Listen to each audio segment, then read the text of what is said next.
सोबत किंवा सोबत किंवा सोबत बरोबर, त्यासोबत किंवा सोबतच.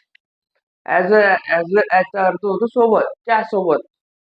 त्यासोबत म्हणजे पाण्याच्या सोबत, खाण्याच्या सोबत, त्यासोबत. त्यासोबत म्हणजे ती पेनवालाची आहे ना, त्यासोबत ॲज वेल ॲज म्हणजे त्यासोबत होतं. जसं की आपण एक्झाम्पल बघूया, पण एक्झाम्पलच्या आधी फॉर्म्युला आहे, फॉर्म्युला सांगतो.